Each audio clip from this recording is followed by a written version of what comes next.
आज 4 मई और 4 मई से बेसिक शिक्षा विभाग से संबंधित जो भी महत्वपूर्ण न्यूज़ हैं उनको हम इस वीडियो में कवर करेंगे, तो वीडियो आप अंत तक देखिएगा।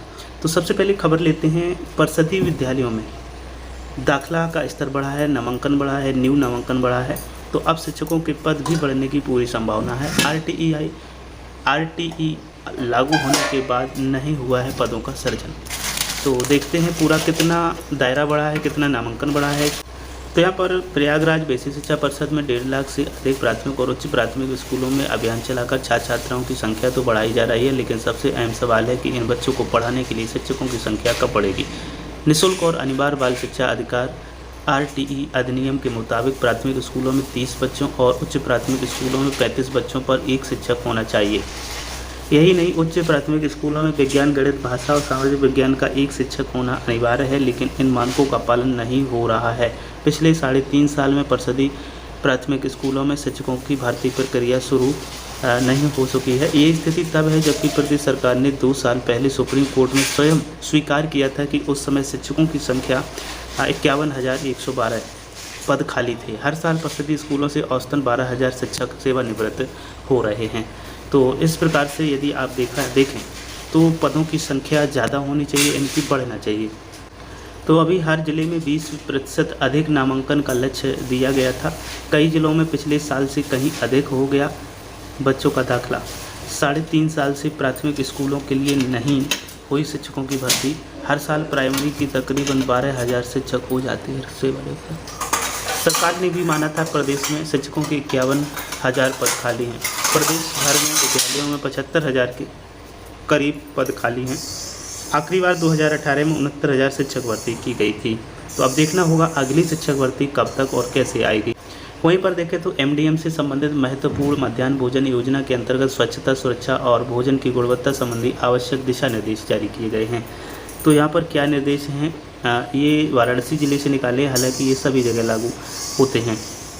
विद्यालय में निर्मित रसोई घर में ही भोजन पकाया जाना सुनिश्चित किया जाए। किसी भी दशा में खुले में भोजन पकाने की अनुमति न दी जाए। भोजन पकाने में प्रयुक्त होने वाली संपूर्ण सामग्री मानक के अनुसार हो, जैसे आयोडीन युक्त नमक, एग मार्क मसाले, सील बंद तेल और मसालों को भी एयर टाइट बर्तनों में रखा जाए तथा किसी भी दशा में अन्य किसी प्रकार के बर्तन में न रखा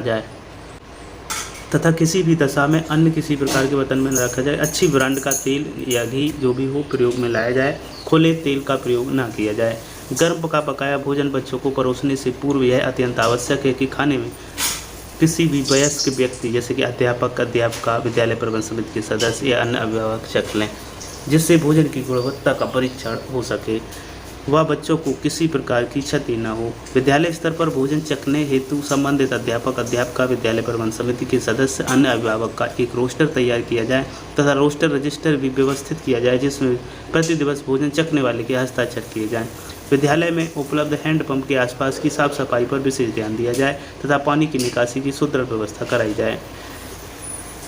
इसके अतिरिक्त विद्यालय में कार्यरत समस्त रसोइयों का स्वास्थ्य परीक्षण नियमित रूप से कराते हुए कोविड वैक्सीन लगवाई जाए। नगर क्षेत्र में कार्यरत स्वयंसेवी संस्थाओं के भोजन की गुणवत्ता की निगरानी नगर क्षेत्र के खंड शिक्षा अधिकारियों द्वारा की जाए। प्रत्येक विद्यालय में मध्याह्न भोजन बनाया जा रहा है या नहीं बनाया जा रहा है, इसके लिए प्रत्येक विद्यालय में अग्निशमन यंत्र सक्रिय रखा जाए। अब यहाँ पर एक बेसिक शिक्षा विभाग से षड्यंत्र का मामला सामने आया है। शिक्षक के नाम 22 लाख का फर्जी लोन, पूजा ने पूरा मामला क्या है। तो LIC housing finance limited area office Agra के विरुद्ध थाना अलीगंज में सहायक अध्यापक अनुज प्रताप सिंह ने तहरीर देकर अभियोग दर्ज कराया है। उन्होंने बताया कि वह प्राथमिक विद्यालय वनी में कार्यरत है जब अपना online CIBIL score and credit report देखी, जिसमें LIC HSG ने एक लोन अकाउंट बना। तो अकाउंट नंबर ये जो दिया गया है में 22 लाख रुपए हाउसिंग को किया गया है, जिसका ओपन से joint value of collateral 30 lakh प्रदर्शित हो रहा है। इंटरनेट की सहायता से LIC HSG से संपर्क किया। आगरा एरिया मैनेजर निशांत गुप्ता ने आधार कार्ड, पैन कार्ड मांगा। 5 अक्टूबर 2021 को मूल अभिलेख सर्विस बुक के साथ पहुंचा और एरिया मैनेजर लोन अकाउंट शिथिल रिपोर्ट से हटाने को कहा। एरिया मैनेजर ने बताया कि लोन अकाउंट आपका नहीं है, शीघ्र ही हम इसे सिविल रिपोर्ट से हटा देंगे। समाधान न होने पर LIC उच्च स्तर पर शिकायत की।